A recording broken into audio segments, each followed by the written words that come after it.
క్రైస్తవ యేసుక్రీస్తు నామంలో మీ అందరికీ ఉదయకాల సమయంలో శుభాలు తెలియజేస్తున్నాం. ప్రియ సహోదరి సహోదరులారా, ఈ దినం మన కొరకు ఏర్పాటు చేయబడిన వాక్య ధ్యానం ప్రసంగి గ్రంథం 11వ అధ్యాయం 9వ వచనం. యవనుడా, నీ యవ్వనమందు సంతోషపడము, నీ యవ్వన కాలమందు నీ హృదయము సంతుష్టిగా ఉండనిమ్ము, నీ కోరిక చొప్పునను నీ దృష్టి యొక్క ఇష్టము చొప్పునను ప్రవర్తింపము.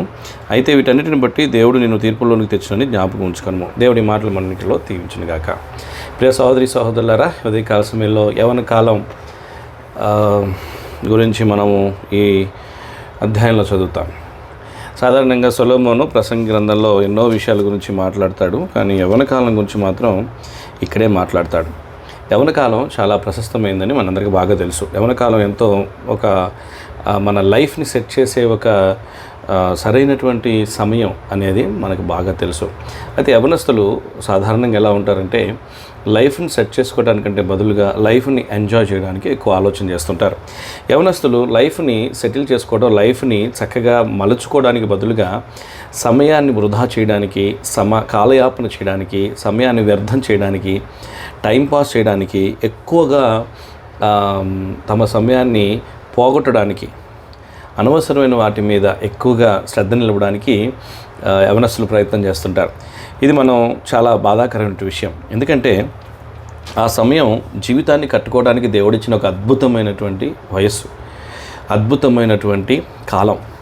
దానిలోనే మనం చాలా వ్యర్థాన్ని, పనికిరాని వాటిని, ఉపయోగం లేని వాటిని చేస్తూ మన భవిష్యత్తుని పాడు చేసుకుంటున్నామని తెలియకుండా మనల్ని మనం నష్టం తెచ్చుకుంటాం. అందుకని యవ్వన కాలం ముందు సంతోషపడం. ఎందుకంటే యవ్వన కాలంలో మనం సంతోషించినంతగా, యవ్వన కాలంలో మనకున్నటువంటి బలం కానీ, శక్తి కానీ, జ్ఞానం కానీ, స్పీడ్ కానీ, వేగం కానీ తర్వాత కాలంలో ఉండవు. దానికి ముందు ఉండవు, దాని తర్వాత ఉండవు.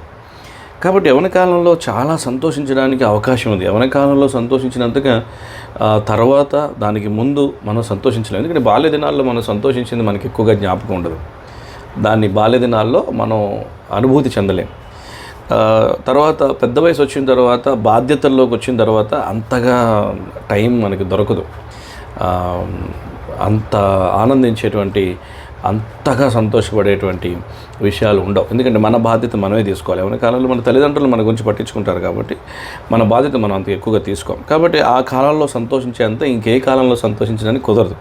అయితే యవ్వన కాలంలో నీ హృదయాన్ని సంతోషంగా ఉండనిమ్ము, యవ్వన కాలంలో నీ కోరిక చొప్పున నువ్వు జరిగించు. అయితే వీటన్నిటిని బట్టి దేవునికి తీర్పు చెప్పాలి. దేవుని తీర్పులోకి మనం వెళ్తాం. దేవుడు మనల్ని లెక్క అడుగుతాడు అనే విషయం మాత్రం మనం గుర్తుపెట్టుకోవాలి. మనం చేసే ప్రతి పనిని బట్టి దేవునికి మనం లెక్క చెప్పాలి. ప్రియమైన వారులారా, దేవునికి లెక్క చెప్పవలసిన వారమై ఉన్నామనే భయంతో మన యవ్వన కాలాన్ని గడపాలి అని చెప్తున్నారు. యవ్వన కాలంలో మనం చేయవలసినటువంటి 3 పనులు. యవ్వన కాలంలో యెహోవా కాడిని మీదకి ఎత్తుకొనుము. రెండవది, యవ్వన కాలంలో దేవుని కొరకు పరిచర్య చేయటం నేర్చుకోవాలి. మూడవది, యవ్వన కాలంలో దైవ వాక్యాన్ని ధ్యానిస్తూ ముందుకు కొనసాగాలి. ఇవి చాలా ప్రాముఖ్యమైనటువంటి విషయాలు. యవ్వన కాలంలో మనం చేసేటువంటి పనులు ఏంటంటే, మనం మన టైంని వ్యర్థం చేయడం ఎక్కువ, తర్వాత మనకు నష్టం కలిగజేసేది, మన జీవితానికి నిజంగా నష్టం కలిగజేసేది ఉంటుంది. ఎందుకంటే 10వ వచనంలో మనం చూస్తే, లేత వయసు నడిప్రాయం గతించిపోవును గనుక నీ హృదయంలోని వ్యాకులం తొలగించుకొను, నీ దేహంలో చెరుపు దాన్ని తొలగించుకొను. నీ దేహాన్ని చెరిపేది, నీ భవిష్యత్తుని చెరిపేది, నీ జీవితాన్ని చెరిపేది, నీకు నష్టాన్ని తీసుకొచ్చేదాన్ని దాని నుండి నువ్వు తొలగిపో, నిన్ను తొలగించుకో అని జ్ఞాని అయిన సొలొమోను చెప్తున్నాడు.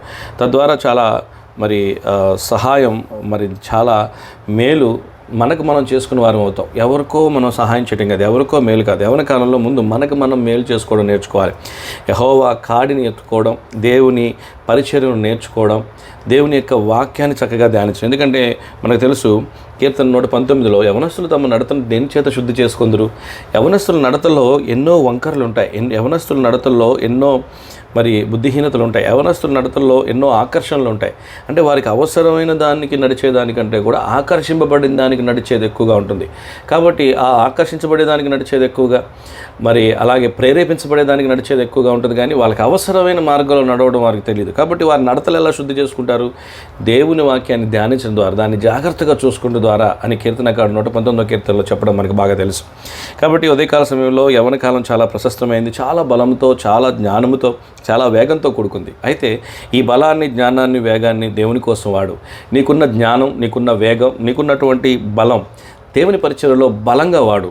చాలా ఫోర్స్గా దేవుని ఆత్మ నీ మీదకి వస్తుంది. ఎలాగైతే దావీదు మీదకి దేవుని ఆత్మ చాలా బలంగా దిగి దేవుడు కార్యాలు దావీదు చేస్తూ వచ్చాడు. యవ్వన కాలంలో యోసేపు ఎలా ఆశీర్వదించబడ్డాడో, యవ్వన కాలాన్ని బట్టి వారు ప్రభువులో ఉండడాన్ని బట్టి వారి జీవితాలు ఎలా కట్టబడినాయో, నీ యవ్వన కాలాన్ని వ్యర్థం చేసుకోకుండా, నీ బలం, నువ్వు చాలా యవ్వన కాలంలో చాలా బలవంతుడు అనుకుంటున్నావా? నీ బలం దేవుని కోసం వాడు. యవ్వన కాలంలో నువ్వు చాలా జ్ఞానవంతుడు అనుకుంటున్నావా?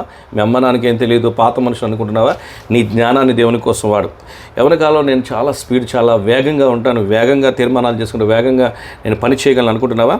అయితే నా ఆ వేగాన్ని దేవుని పరిచయం కొరకు వాడు. అంతేగాని వ్యర్థం చేసుకోకు. అనవసరమైన దానికి నీ దేహం చెరుపుదాన్ని దాని కొరకు నువ్వు వ్యర్థం చేసుకోకు నీ యొక్క వేగాన్ని, బలాన్ని, జ్ఞానాన్ని.